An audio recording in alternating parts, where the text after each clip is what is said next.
Assalamualaikum warahmatullahi wabarakatuh. Waalaikumsalam warahmatullahi wabarakatuh. Oke, baik. Saya berterima kasih ke teman-teman udah mau menyempatkan waktu untuk datang di rumah ini ya bersama saya. Begitu. Sebelum kita mulai kegiatannya, mungkin alangkah baiknya kita berdoa terlebih dahulu ya. Menurut kepercayaan dan masing-masing berdoa mulai.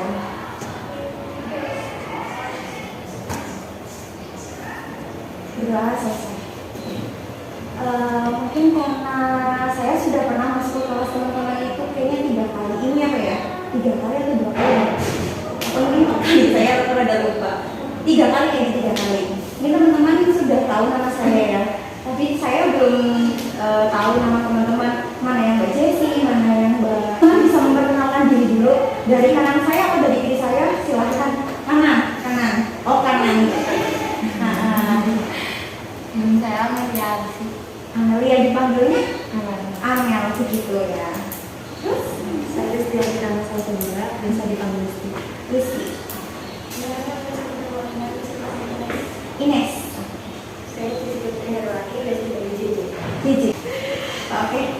Jadi di sini kita akan melaksanakan yang namanya layanan konseling kelompok begitu. Teman-teman ada yang sudah tahu konseling kelompok itu apa? Atau mungkin ada yang sudah pernah mengikuti? Belum ya? Oke, nanti saya jelaskan terlebih dahulu. Oke, jadi layanan konseling kelompok itu adalah suatu layanan yang ada di BK di mana nanti setiap anggotanya itu kesempatan untuk menyampaikan masalahnya dan kita menyelesaikan masalahnya bareng-bareng dengan memanfaatkan dinamika kelompok gitu ya. Jadi nanti setiap anggota, teman-teman semua ini berhak untuk mengajukan pertanyaan, terus memberikan pendapat atau menyampaikan masalah yang dialami teman-teman gitu ya. Dan saya harap nanti teman-teman bisa saling terbuka untuk saling memberikan pendapat, saling terbuka menyampaikan masalahnya begitu ya. Jadi saya minta seperti yang tadi saya katakan, di sini kita santai aja, anggap aja saya itu ya teman-teman kalian lah, kayak kalian kalau lagi ngobrol sama teman-teman gitu ya, biar kita juga nggak begitu tegang gitu ya.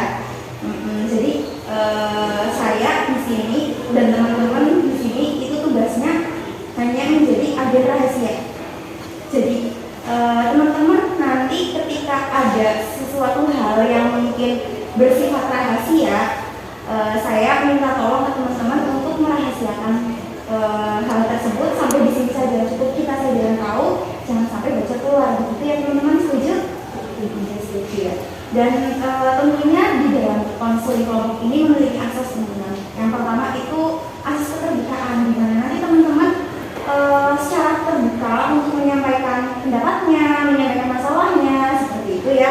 Kemudian yang kedua adalah akses kesukarelaan gitu. Jadi teman-teman untuk menyampaikan pendapatnya, menyampaikan masalahnya itu secara sukarela, tidak ada paksaan seperti itu. Kemudian ada akses kerahasiaan yang seperti saya tadi katakan, di mana apapun yang nanti teman-teman katakan, yang teman-teman sampaikan, cukup kita saja yang tahu, jangan sampai bocor keluar kayak gitu ya. Kemudian akses kehormatan. Jadi di sini teman-teman diminta untuk saling menghormati, saling menghargai satu sama lain dan bersikap sopan santun. Gitu ya. Teman-teman setuju? Oke. Sebelum kita mulai konseling kelompok, jadi kita konseling kelompoknya mungkin 1 jam pelajaran ya kontraknya ya. Sebelum kita mulai kegiatan, kita membaca ikrar janji terlebih dahulu ya. Teman-teman bisa mengikuti apa yang saya katakan begitu ya teman-teman. Mungkin biar lebih biar lebih akrab, kayaknya pegangan tangan apa ya? Nggak mau. Kalian kan boleh pegangan tangan, saling pegangan aja. Baik, bisa. Sudah mulai ya. Bismillahirrahmanirrahim. Saya berjanji, saya tidak akan menyampaikan semua hal yang ada di sini, sampai keluar dari ruangan ini. Terima kasih ya teman-teman ya. Oke, jadi minggu kemarin itu kan saya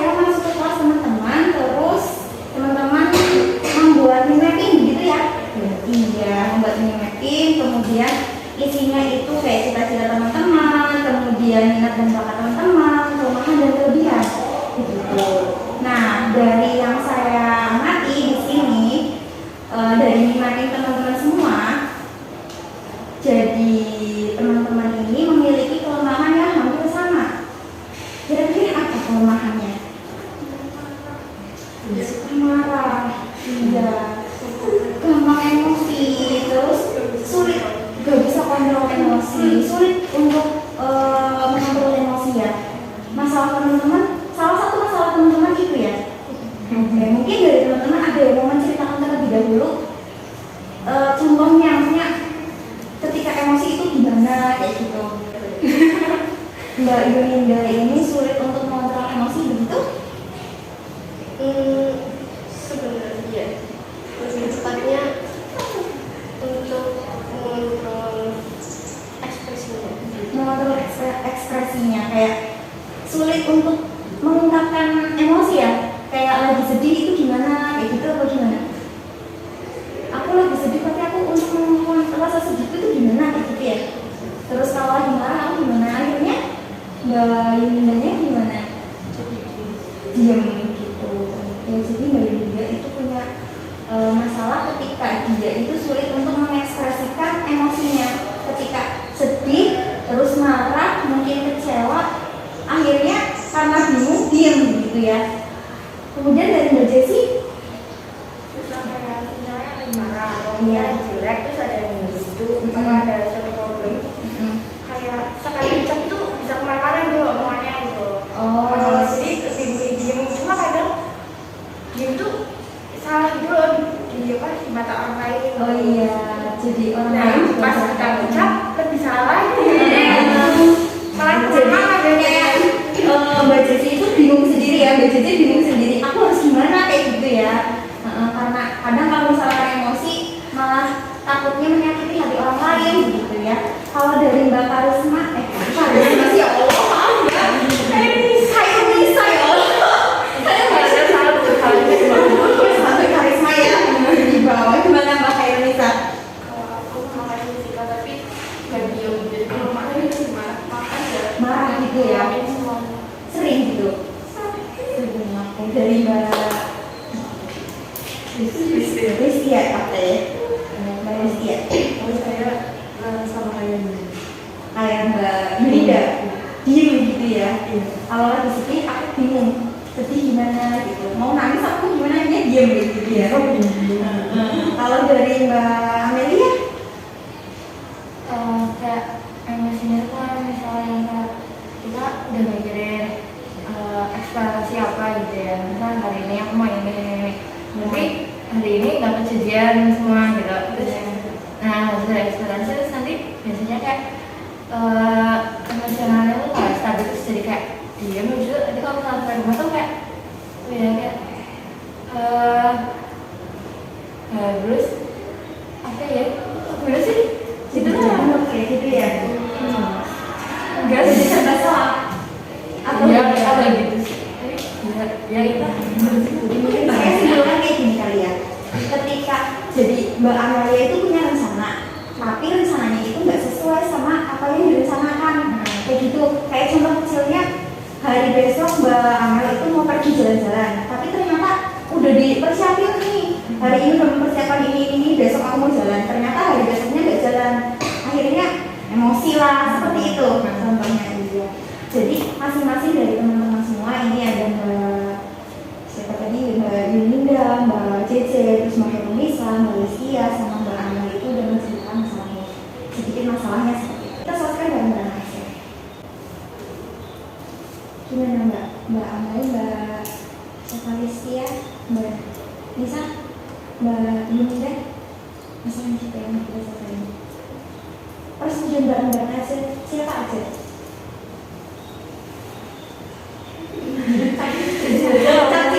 Jadi aja gitu. Udah dijajan. Jadi setuju. Oke, jadi tadi masalahnya Mbak Jesse itu bisa diceritakan kembali?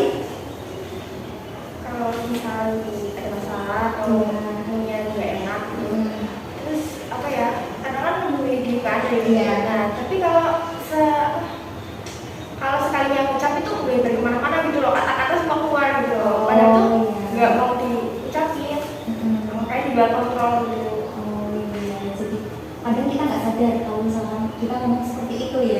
karena lagi emosi. Ini teman-teman ada yang mau bertanya ke Mbak Cici? Karena kita di sini saling terbuka aja, maksudnya saling berpendapat, saling menanyakan kayak gitu, saling aktif. Ini Mbak Cici itu sering seperti itu atau enggak? Sering. Hampir setiap hari. Biasanya kalau lagi emosi, seringnya itu pas di sekolah atau di rumah? Di rumah kadang bawa ke sekolah. Oh, ke bawah ke sekolah. Terus yang bikin kadang nih kan emosi pasti ada sebabnya begitu ya.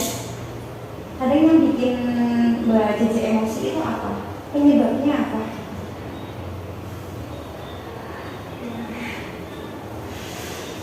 Keluarga, terus lingkungan itu. Oh, karena keluarga lingkungan. Oke, ini teman-teman ada yang mau tanya lagi? Kalau misal sedang makan masakan, kamu pengen kamu apa ya? Kamu jadi sendirian atau gimana? Iya pengennya jangan ada yang ganggu kayak begini. Terus aku nggak cuma kayak bisa semua itu bikin Tambah emosi.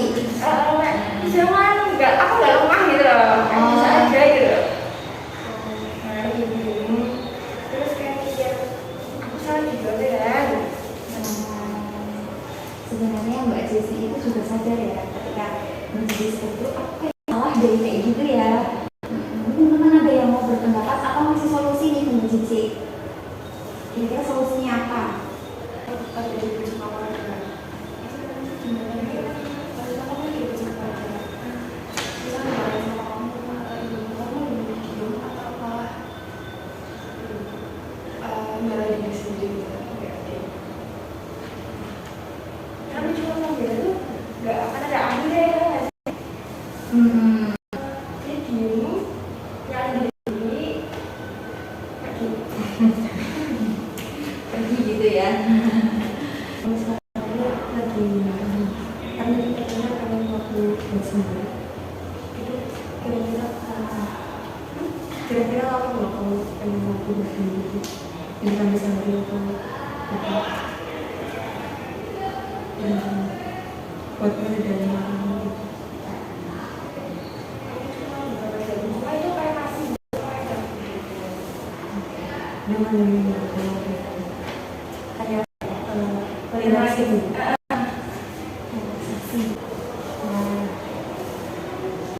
Hanya ada apa-apa, lama nggak? Kalau misalnya lama, tapi itu pikiran terus, apa enggak?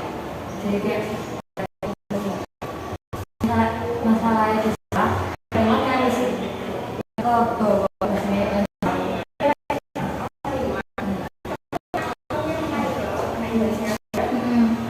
Bingung ya kan terus dikira maksa itu. Kalau ngomong nyakitin hati itu.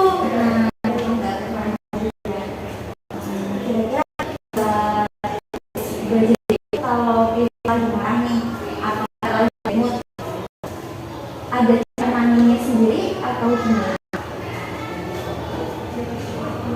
Diem gitu ya, diem terus kayak merasa menyalahkan diri sendiri gitu.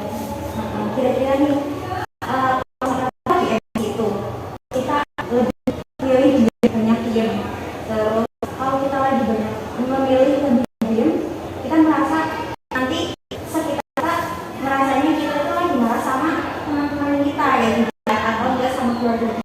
Nah, menurut teman-teman ketika kita lihat mood, lebih baik kita itu harus gimana? Apakah diem saja itu udah menjadi solusi terbaik? Kira-kira sebenarnya cuma nggak masih susah gitu ya. Kadang memang kalau misalkan itu kita untuk mengontrol emosi kita sendiri kadang susah ya. Kita nggak cuma kita yang dipikirin, kita juga dipikirkan sama kita ya. Coba kita itu memikirkan diri kita sendiri terlebih dahulu. Kira ketika kita lagi bad mood, lagi marah atau lagi sedih, terus kita diem, terus kita nggak melampiaskan, itu baik nggak? Kira-kira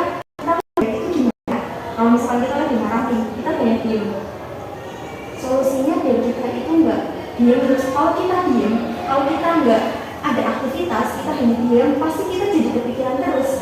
Kayak gitu nggak kepikiran? Nanti kayak misalnya dan lupain itu Iya. saat kegiatan kayak misalnya kegiatan cuci gitu, drama cucian gitu, jadi kayak bingung ya. Nah, dari Mbak Cece, Mbak Yunida, Mbak Yunisa, Mbak Rizky, sama Mbak Amel, ada sesuatu yang bisa nggak kayak aku suka aktivitas seperti ini kayak gitu, atau enggak aku suka main sama anak kecil kayak gitu, atau aku suka baca komik, atau aku suka nonton film kayak gitu. Ada hal yang disukai nggak? Ada. Kira-kira kalau misalnya lagi emosi atau lagi ini kita lagi asik sesuatu atau hal yang kita sukai, kira-kira misalkan udah lama itu makan aku suka kayak pantai buat iya, soalnya ya udah balik lagi kan. kayak awal lagi kayak gitu ya. Jadi di luar tetap, tapi nanti ketika di rumah ya udah yang lagi. Kadang yang bikin emosi banget sama Mbak Jeje itu masalah apa ya paling bikin emosi, yang kadang susah buat dilupain. Tadi masalah sama teman kayak gitu atau keluarga.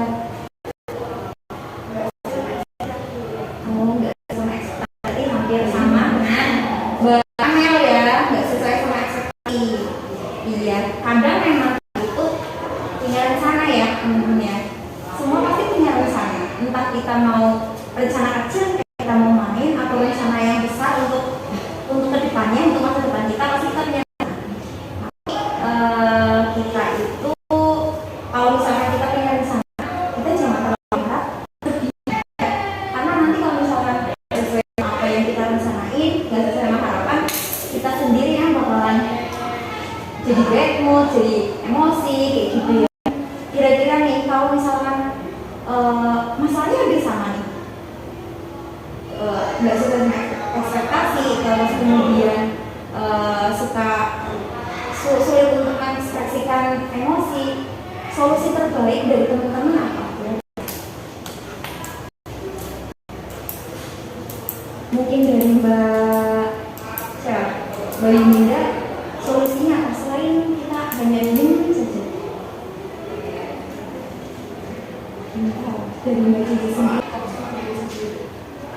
tidur, ngobrol, self talk gitu ya. Kayaknya itu memang daripada kita bingung mau cerita sama siapa, kadang kalau misalkan kita lagi emosi kita cerita tapi yang dengerin kita itu nggak sesuai sama apa yang kita mau gitu ya, solusinya kadang nggak sesuai sama yang kita mau, kadang lebih baik kita ngobrol sendiri gitu ya. Sebenarnya bukan kita itu gila atau gimana, sebenarnya itu juga baik kalau misalkan kita mau ngobrol sendiri, jadi lebih lega sendiri gitu ya.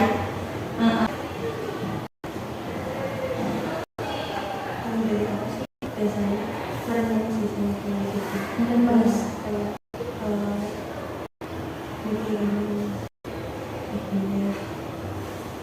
jadi bisa mana gitu apa dari kamu itu oh bisa gitu kenapa gitu introspeksi ya, introspeksi diri gitu.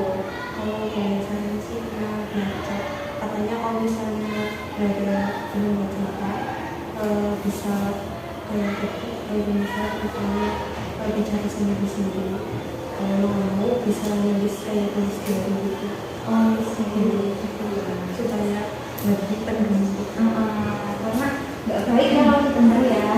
Jadi si dari Mbak Rizky ini, ketika lagi marah kita bisa membaca buku atau bisa introspeksi, terus kita bisa menulis di diary biar kita nggak mendem sendiri. Kalau semakin kita mendem sendiri malah semakin emosi. Apa yang kita pendem sendiri terus malah jadinya emosi. Atau enggak bisa nih menceritakan masalah kita sama orang yang kita percaya, yang memang apa yang kita percaya, terus kita merasa nyaman cerita sama dia, teman, sahabat, keluarga. Kalau dari Mbak sendiri nih, aku sendiri itu biasanya pertama tuh kalau aku emosi tuh marah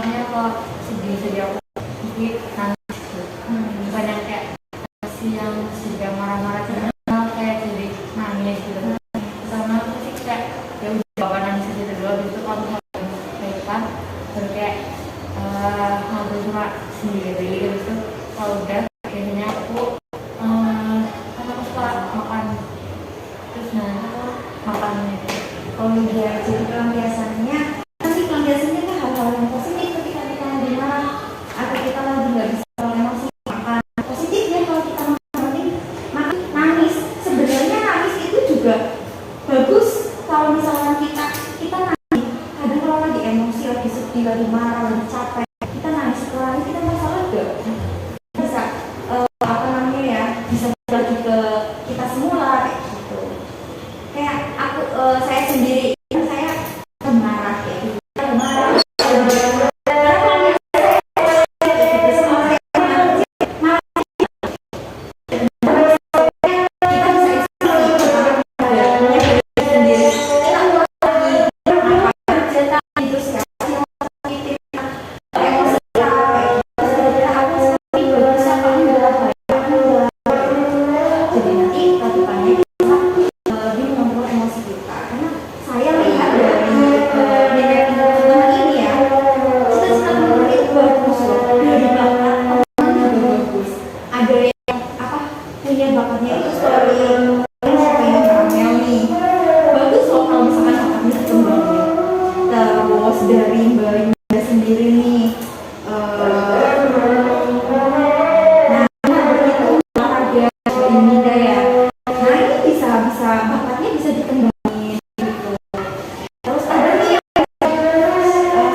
dari saya cukup sekian. Assalamualaikum warahmatullahi wabarakatuh.